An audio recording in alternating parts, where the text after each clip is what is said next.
We've talked about quantitative variables being variables that take on values that are numbers that make sense to do arithmetic on.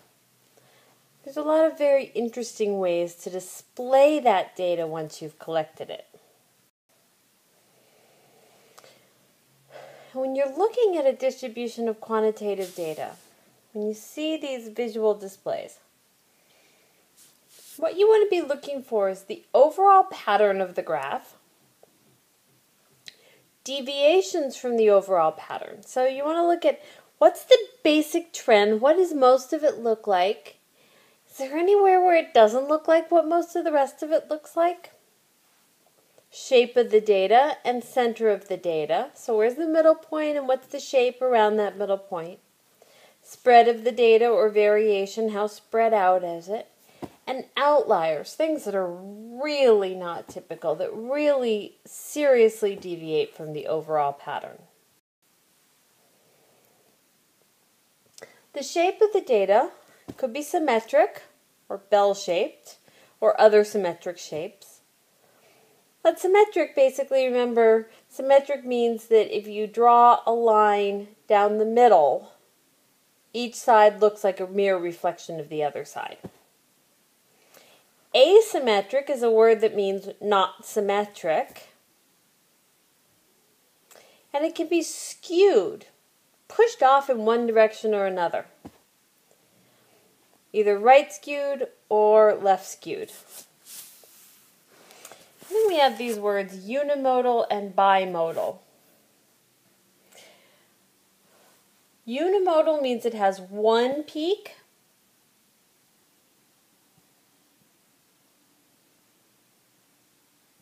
And bimodal means that it has two peaks.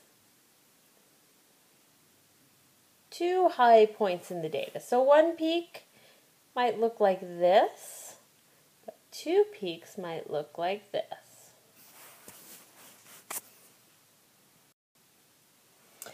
So here's a symmetric bell-shaped distribution. We'll use this a lot when we talk about the normal curve. We'll talk about that a lot as we talk about intro statistics. We also have a mound-shaped distribution. But again, that's symmetric. If you drew a line right down the middle of it, it'd be mirror image, side to side. And then the uniform distribution. Every single value occurs the same number of times. And again, if you drew a line down the middle, it'd be a mirror image, side to side.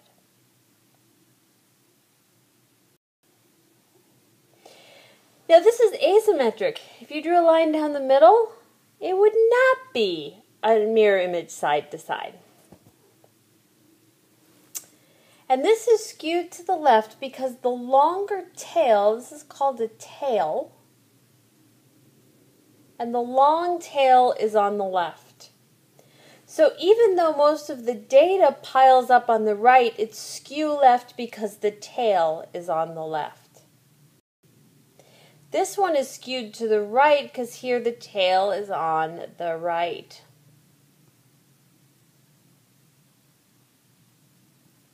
And again, it's asymmetric.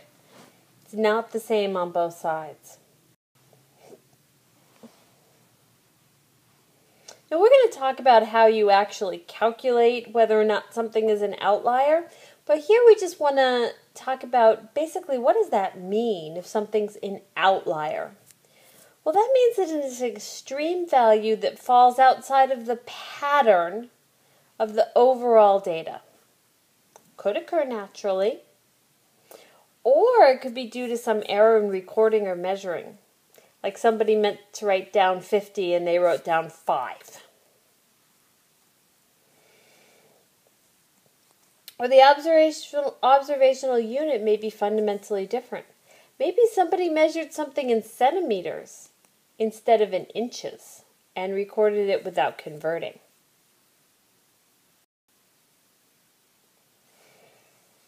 So the first thing we want to talk about for visual display of quantitative data is a histogram. We use histograms for quantitative variables that take on many values. And what we'll do is divide the possible values into class intervals.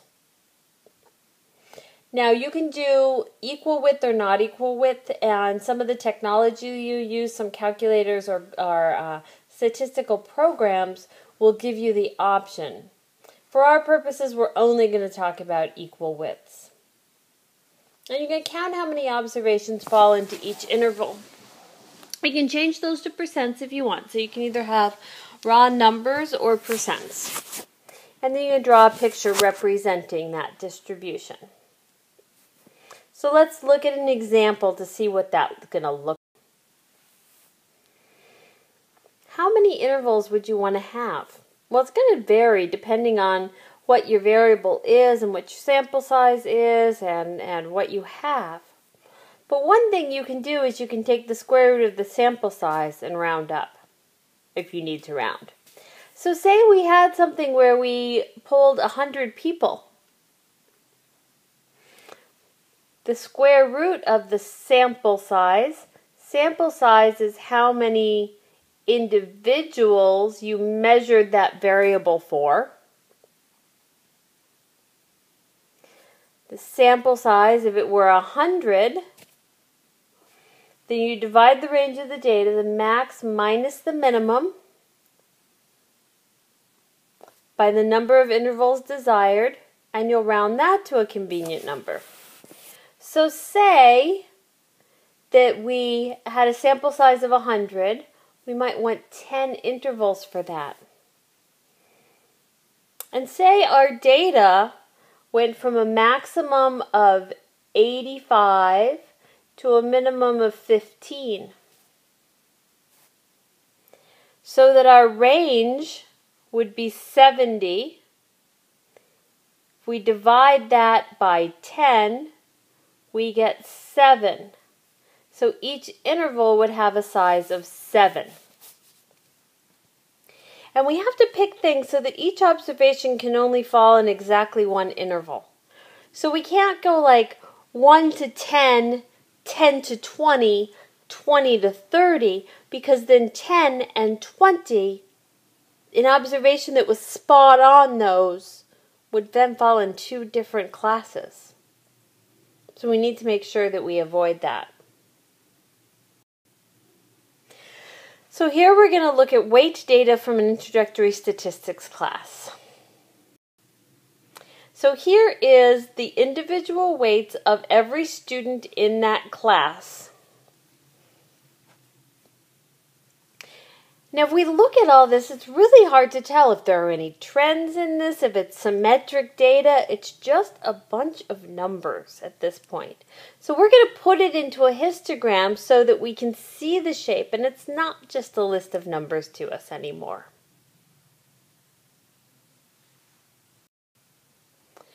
So the first thing we're going to do is we're going to make what's called a frequency table.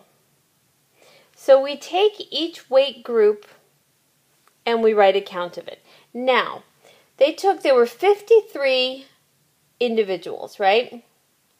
If you count the number on that chart on the previous slide, there's 53 of them. If you take the square root of that, you get about 7.2.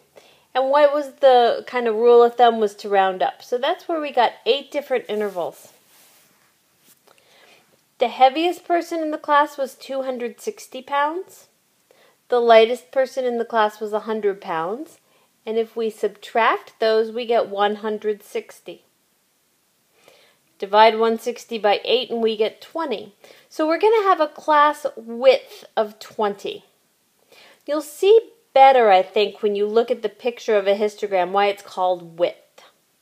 But it's basically what that smaller range that you put in for each class is. Each of those classes is going to have a range of 20. And notice here that we have less than 120, and then the next class starts with 120. We have less than 140, and the next class starts at 140. we have less than 160 and the next class starts at 160, etc., etc. That's what we meant by not allowing for overlap. So instead of saying 140 to 160 and then 160 to 180, we said 140 to less than 160. Everything that's above 140 until you actually hit that 160 mark. At that point, it goes into the next group. And then what do? You count the number of weights that are between 100 and up to, but not including 120. And you just count them, and you list the counts here. So that's how you make a frequency table. It's a table that shows the group and the frequency, the number of times that it happens. And then we take that data and we put it on what looks a lot like a bar graph but is not. First of all, there are no gaps in it like you have a bar graph. It's smushed up to each other, okay? And you see from 100 to 120, that was that first class, that first weight group we had is right there. And the count there was 7. So we draw a bar, we do a filled in bar that goes all the way up till 7. And then we look at our next weight group here, 120 to less than 140, and the count there was 12. So we're translating that information from our frequency table onto this chart. And now you can see why they're called class widths, because it's how wide each of those bars is on the graph that you've made. And notice we didn't have anybody here that fell into this category, 240 to less than 260. So there's no bar there at all.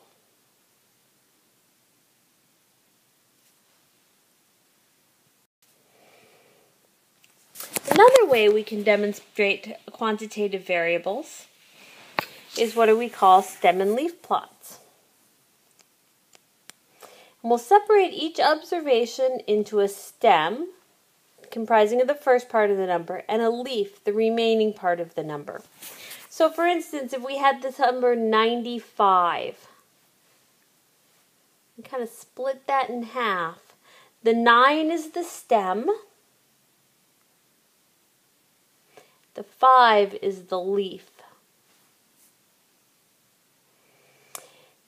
If we also had a 91, that has the same stem but a different leaf, so we just draw another leaf off of the stem of 9. So the stems go in a vertical column with a line next to them, and then each leaf just goes in a row to the right of whatever stem it has. So that when you read this, you'll see that you have one data point of 95 and another one that's 91. Take a little bit of practice getting used to reading them and constructing them, but once you do, they're an awesome way to just quickly put on paper where everything goes and see an overall pattern to your distribution for your variable. So we're going to take a look at this weight data again. Now for some reason on this slide, when it transferred over to this program, it moved the line just a little bit. But you can see what it's doing is that blue line, this blue line right here, should be between the 9 and the 2, between the 5 and the 2, between the 3 and the 5. To show that one way to do this would be to do the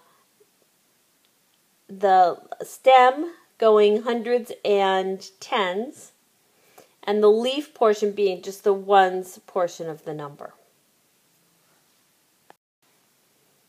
So we're going to do that. We put all the stems here, 10, 11, 12, 13, 14, 15. So 10 is all the weights that start with 10. So 102 would go there. 109 would go there. 100 would go there. This 18 here represents all the weights that start with 18. So 185, 189, they would all go there. And then the leaves got a little bit wonky on this. So let me show you what it should say. I'm going to do it in red so you can see what it should say. So that doesn't go there, and that doesn't go there, and that doesn't go there. 192. We go to the stem of 19 and we write a 2. That shows we have 192. 152, we go to the stem of 15 and we draw a 2. Not a 5, a 2. Let's fix that.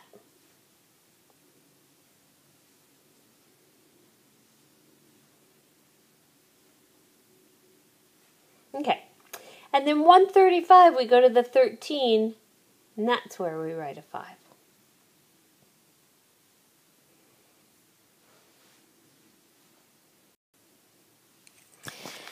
So here it is all filled in for us. Notice, so let's just take this line of 12s and let's unpack what's there. We have a 1, 2, and a 0. So we have a weight of 120 in our group. We have a 1, 2, and another 0, so we have another weight of 120.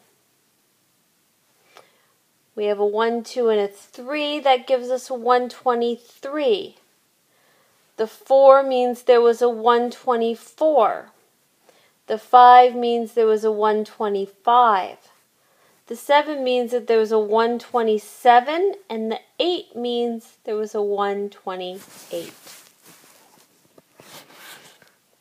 Now this is what we call an ordered stem plot, because if you look on the leaf side of things, so this is the stem side, and this is the leaf side, and if you look on the leaf side of things, those digits are in order. The zeros come before the 3s, before the 4, before the 5, before the 7, before the 8.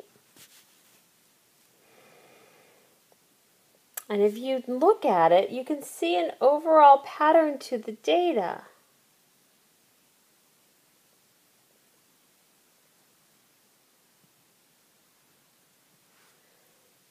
So it's not symmetric, but it's not really skewed. It's just kind of not doing much of anything regular. Okay? Sometimes, and you kind of smooth it out a little bit, but it's still not doing anything much. Now, if there are very few stems, so when the data cover a very small range of values, say everyone in that class, say we only had one gender in that class, we only had women, and we tended to have women's weights tended to be the lower ones. Not all, but they tended that way. Then our data is going to cover a smaller range. Well, then what we can do is we can create more stems by splitting the original stems. So that'll look like this. We'll have 2 15s, 2 16s, and 2 17s. And anything that would have a leaf of 0 to 4 goes on this 15 stem, and anything that had a leaf of 5 through 9 would go on this 15 stem. So it just kind of spreads it out more. It makes it easier to read. And the last plot we're going to talk about with regard to displaying quantitative data is a time plot. And that just shows the behavior of a variable over time. So how things change over time. You see tons of these in newspapers and on the news where they're showing like the housing prices over time or the stock market and how the Dow Jones changes over time. Time is always on the horizontal axis. So this one here is always going to be time. And the vertical will always be whatever the variable being measured is. So if it's home prices, it might be home prices in tens of thousands of dollars or hundreds of thousands of dollars. And you're just going to look for an overall pattern. Is the overall pattern up? Is it something that's kind of going like this, but it's constantly going up, like the stock market? Is it something like this, which over time is trending downward? Like housing prices did for a little while there.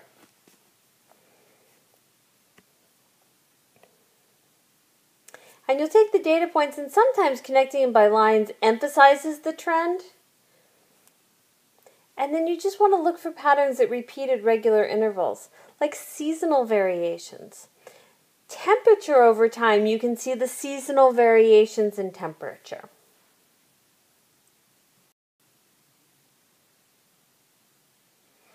Now this is interesting. This is a class makeup on the first day for fall semesters for a number of years, from 1985 through 1993. So again, time is on this axis down here. And the variable that's being measured is the percent of the class that's freshmen. And for a while it was going up, and then it dipped down, and then it went back up. Now, the enrollment folks at this school might want to look at that and say, why did we have so many fewer freshmen for those 3 years, and then it went back up? Was there something that changed in that time that we need to know about? That's how you would use time plot. And here's another one where you have average tuition at public and private schools.